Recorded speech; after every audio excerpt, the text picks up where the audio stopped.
Ma sœur a ricané. Tu as 34 ans et tu es toujours célibataire, lors du dîner du Nouvel An. J'ai posé mon verre et j'ai dit, je suis mariée depuis 3 ans. Ma mère s'est figée en plein toast, son verre toujours levé. Mon père a posé sa fourchette. Le mari de ma sœur a arrêté de mâcher. La table entière est tombée dans un silence de mort. Marié ? A chuchoté ma mère. Avec qui ? Il s'appelle Brennan. Nous sommes ensemble depuis de 6 ans et mariés depuis 3 ans. Ma sœur s'est reprise la première. Tu mens.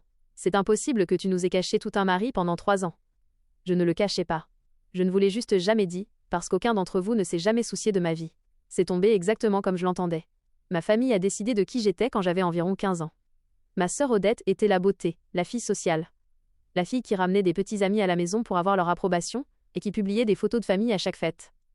J'étais la discrète qui a déménagé à l'autre bout du pays pour un poste de recherche, et je suis lentement devenue quelqu'un qui ne se rappelait d'appeler que pour les anniversaires. Et même là, Odette accaparait l'appel en l'espace de 5 minutes pour parler de ses enfants, de la rénovation de sa cuisine, ou de n'importe quelle crise qu'elle fabriquait de toutes pièces cette semaine-là. À chaque fête, je rentrais à la maison pour retrouver le même scénario. Odette et son mari Lyle s'asseyaient en bout de table pendant que mes parents s'extasiaient devant leurs petits-enfants. Je m'asseyais au bout, répondant aux 3 mêmes questions.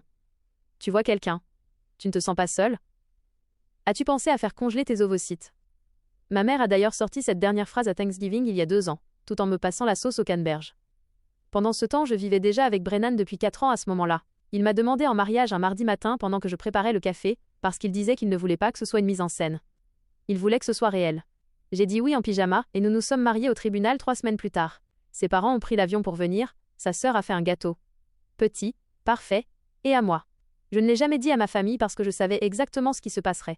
Ma mère pleurerait de ne pas avoir été invitée, mon père ferait la leçon sur les traditions, et Odette trouverait un moyen de ramener mon mariage à elle, tout comme elle ramenait tout à elle.